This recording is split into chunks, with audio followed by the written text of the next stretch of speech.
I'm starting my journey today in Auckland International Airport. This is the first time I've flown out of this airport since 2019 with my trip to Asia. There's only one flight departing in the evening, and it basically shows how much the border closure has impacted the aviation and the tourism industry. Singapore Airlines is basically one of the remaining international airlines that is still operating into New Zealand, while there are many other airlines that were flying pre-pandemic have suspended their service.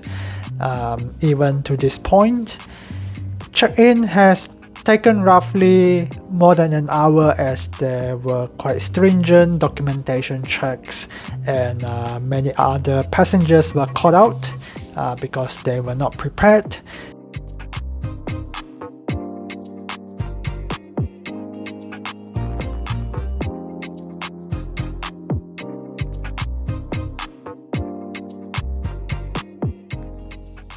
Check-in took over an hour, but we are finally there. All through immigration, and the immigration officer was pretty grumpy, but I'm finally through and heading to the gate.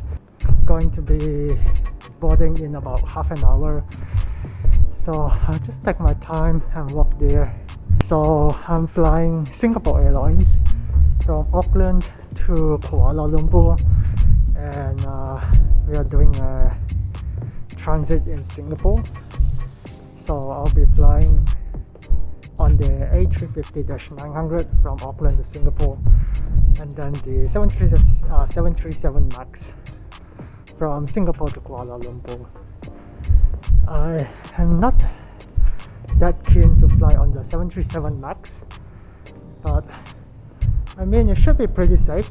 A lot of airlines are using it now, so it should be alright, and it's going to be my first flight on the Max. I'm really excited to finally get back on the plane after probably 2 years since my last flight. The last time I went out was probably November 2019, and we are 2022 right now, so it's about 2.5 years. Haven't flown international for a while, so it's good to be doing that again, even though it's not of the best circumstance. I'm actually going back to Malaysia for an emergency family visit.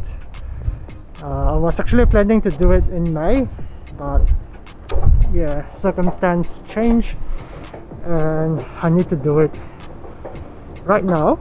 I actually just know it from yesterday, so I have to sort out like the visas, well, not the visa, but the quarantine and everything. So it took quite a bit of an effort to get there, but we got there, I think.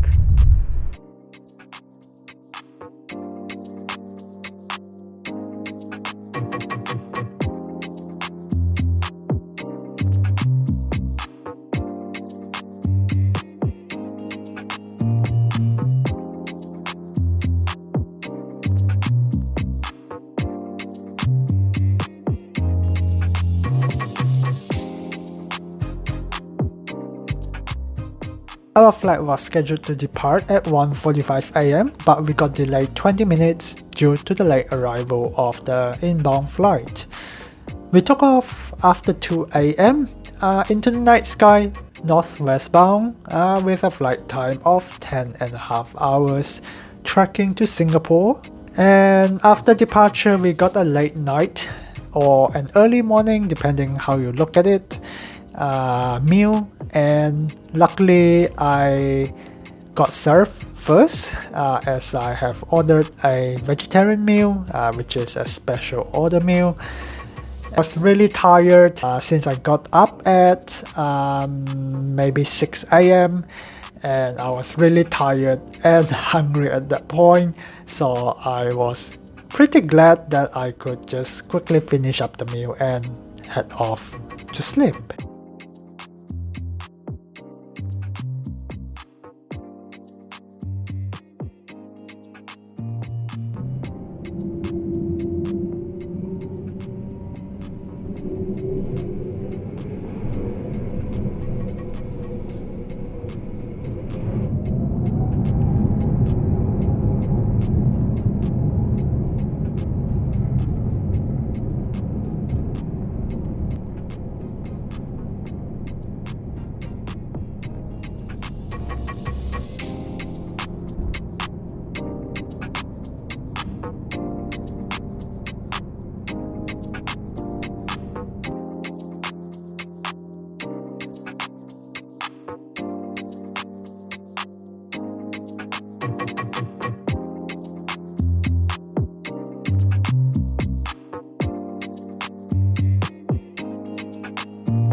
After a couple of hours of sleep, maybe 3 hours or so, I got woken up because the passenger sitting behind me decided to block my seat from reclining any further, so I wasn't able to actually get a decent recline, so I couldn't really sleep after that. But with many hours to go, we were actually right on the edge of Western Australia, and we were just heading out towards the sea, and we still have quite a couple of hours to go, so I just watched a couple of movies and relaxed for the rest of the flight. And I've observed throughout the night the cabin crew have been coming around offering snacks and drinks, which is really good because if people have to press a call button, it would be not very good for service wise, and it would be quite distracting to other passengers as well. My seat today gave me a very great advantage as I've booked an extra legroom seat, which I did not know since I booked the flight pretty late, and that was the only window seat that they have left. So I guess I was lucky and I got the extra legroom seat. With the lack of the entertainment display in front, it is actually stored on the armrest, so the seat width is basically reduced as they need to store the entertainment system and the tray table. But as a very slim person, I find myself to have ample of room to move around, and my very long legs definitely appreciate the unlimited legroom that that seat has to offer. The bathroom is kept pretty clean throughout the flight. I've seen flight attendants going in to clean it probably twice since I've woken up. So they definitely are keeping an eye on it and making sure that it's tidy enough for other passengers to use throughout the flight. But in terms of the toilet itself, it's not very spacious. As we come closer to Singapore, breakfast was served. I was actually quite disappointed by the meal as it was more or less the same as the first meal I've got, except they swap out the rice for mashed potatoes and potatoes. Yes, a lot of potatoes. And the crew keep forgetting to give me cutleries for both the first meal and this meal. So I'm not sure what is going on there, but I mean they've been doing it long enough, so they should know that you do need cutleries to eat. After arriving in Changi Airport for my 5-hour layover, I wasn't confined in the transit zone as was specified on some travel blog. I'm not sure where, but I saw it somewhere. But that was definitely the case a couple of weeks ago. But when I went there that time, they have relaxed their rules a little bit, so I was able to roam around the terminal, and the only place that's open is basically Burger King, so I spent majority of my transit time in there. And there are other places that I was kind of hoping to visit, like the movie lounge and the butterfly garden, but they are all closed because of COVID. The last maybe an hour before departure, I found a sort of public resting area just behind the shops, where there is a pretty great view out towards the tarmac. And yeah, it was great spending a bit of time there watching all these big A350s pushing back and flying. And that is my plane over there. That's the 737 Max8. I'll be flying that to Kuala Lumpur. Flight time is about 1 hour, so it's nice and short.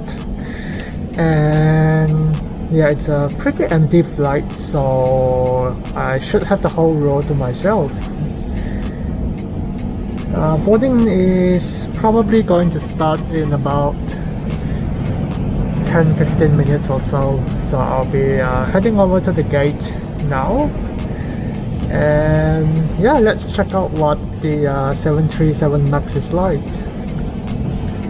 This is definitely not my first choice of aircraft, as they do fly the wide body to Kuala Lumpur, but because of the time, I have to catch this flight, and this is actually my first time flying the Max8, and I was kind of curious to see what all the hype was about. And this is actually quite a empty flight, so basically everyone has a full row to themselves. When I say full row, I mean like the entire full row, like the 6 seats, maybe only like 2 dozen people on that aircraft. So yeah, it was pretty empty.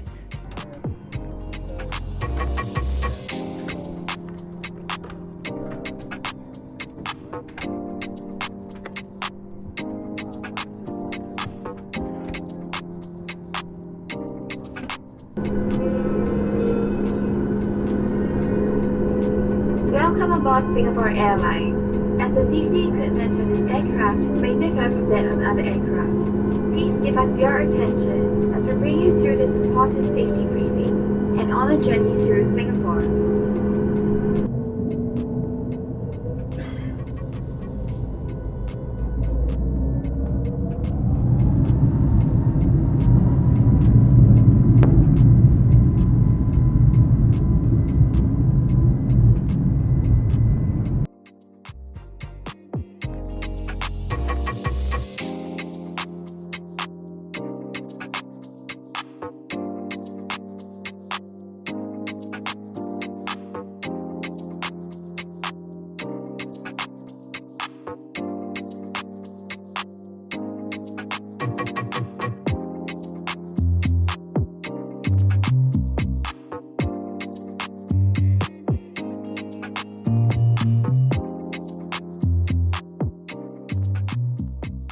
We blasted out of Singapore, tracking northwest, and the engine was actually a lot louder than I have expected, because they have been claiming that the engine is kind of more quieter in comparison to the NG version, but I haven't found that to be the case. Maybe I haven't flown for 2 years, so yeah, my hearing wasn't quite used to it, but I definitely felt that it was yeah, kind of loud. Maybe because I was sitting right next to the engine. The legroom, however, was excellent. The seat padding, not so much. It was very thin, and I wouldn't think it would be comfortable for people to sit in there for more than like maybe 3-4 hours. They are actually dispatching this aircraft all the way to Cairns. I think they are transiting in Darwin as well. So that would be like a 8-hour flight, and I don't think anyone would want to be flying all the way there on this aircraft. And I definitely don't think it's going to be the comfortable way of getting there. They have the entertainment unit that is the same as the one on the A350, but they have a slightly different cockpit view on the screen, so you can see some slight difference there, but pretty much other than that, all the TV shows, movies, music, games, even the screen itself is pretty similar. So that's pretty good because they do have a decent selection of entertainment to keep you entertained for many hours. After the drinks were served, the captain ordered the crew to prepare for landing, and I haven't even opened the drinks yet, so I was kind of surprised as we still have more than 30 minutes until we arrive. So that was kind of a very early preparation for landing. And then after a very long final, we slammed down into the runway in Kuala Lumpur. That was probably one of the hardest landing I've experienced so far. Oh boy, what a landing.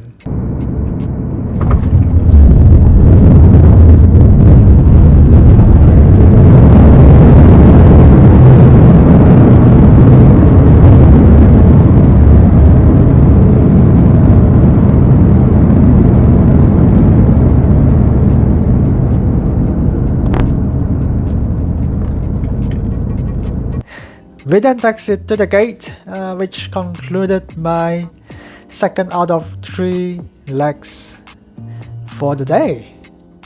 The third leg is going to be on Malaysia Airlines.